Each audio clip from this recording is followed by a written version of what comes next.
One of the hottest segments in the marketplace the last quarter, last 3-4 months, has been NGC's Super Premium label, which is the original bag series. And it started with the Morgans, and we talked about the Buffalo Nickels. But tonight we get to talk about the one time, the only time in U.S. Mint history we played with this concept of steel.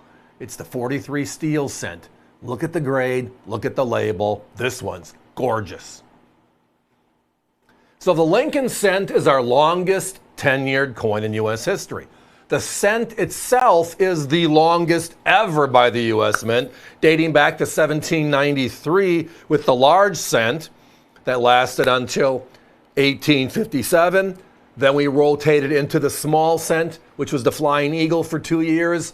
Then that beautiful Indian, and then the Lincoln cent, the series we're currently on.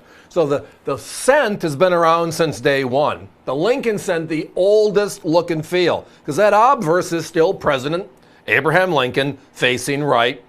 But the reverse has changed over now 3 times. The original 50 years were the Wheaties, 1909 to 1958. And then we had the Lincoln Memorials, which were 1959 through the year 2008. I'm guessing most of you have been around for all of those. And then recently, starting in 2010, we have that Shield reverse. Can you believe it's been going on over a decade with that label? So it's been just a fun trip with our Lincoln cents. Now, the copper side of our Lincoln cents has been on the table and was up until 1982. 1982 is when we went from copper Lincoln cents to the brand new look and feel, which is plated copper, non-flow Lincoln cents. And then there's this one. The only coin in U.S. Mint history made of steel. And it's a great story. So World War II, right? And the entrance. And we're starting to see the need for other materials, right? Nickel is needed, so we started with the silver nickels, and then copper was needed for the shell casings and so forth. And as a result, we pulled for 1 year copper. 1943, Philadelphia, Denver, San Francisco all use this new look, steel. It looks gorgeous when it's a brand new coin like this one, i.e. an uncirculated high-grade coin. But when you see a circulated coin, it looks like dog do. I mean, they rusted, they wore horribly. You know, the gray filled in the areas. I mean, you got to hunt for a good-looking circulated collection. But it's a great story. One time and only one time. You know how much fun we have talking about the high relief peace dollar? Well, on the other side of it is the only steel cent, the only steel coin ever. This is it. At the end of the year, the U.S. Mint recalls the coin. They melt or destroy the coin. And then they move to a shell casing cent until the war is over, because now we have ammunition, so to speak, to make our coins out of used ammunition. And then about 1947, we're back to normal, and it's been that way till 82, like I referenced. So the storyline is great. Look at, though, the reverse on these steelies, as they call them, the steel cents. It's just a pop. It looks at you. It just does. Nothing else like it. In an uncirculated high grade, it's the best of the best. So I referenced the original bag series. Novel concept, thinking about it. I mean, how did the Treasury Department, or in this case, the U.S. Mint, that branch of the Treasury that makes our coinage, how did they transport coins? They put them in massive vats called ballistic bags, but then they break them down to be transported to bank by bank by bank, right? And those are put into bags. Just simple cloth bags.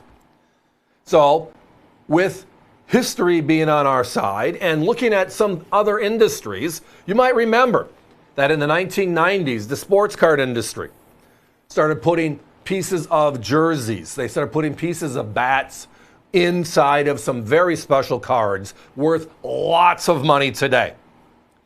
So they sat down and said, we can do this. It's never been done before.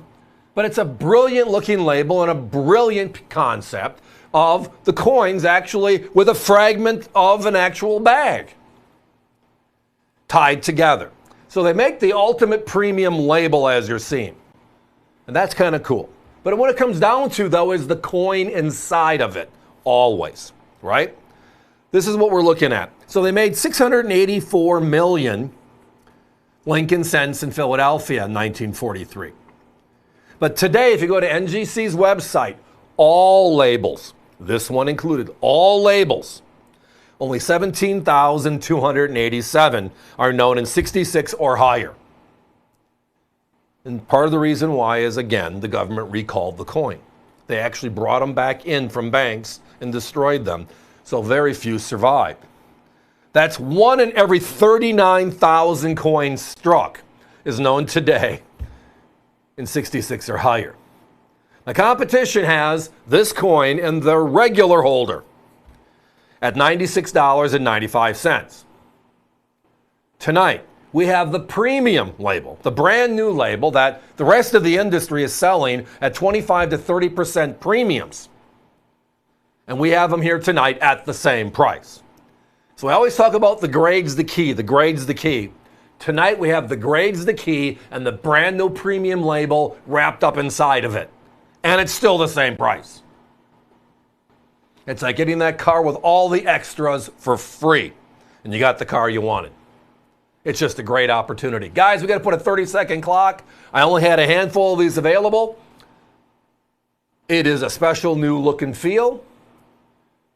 Again, called the Original Bag Series. Every one of them looks as you're looking at here. And then on this one, even the background looks gorgeous, right? The raising of the flag, Iwo Jima, just ties together the 43 steel cent, the only one of its kind.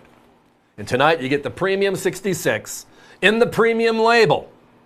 Yeah, look at our price, $99.95. That is one crazy deal.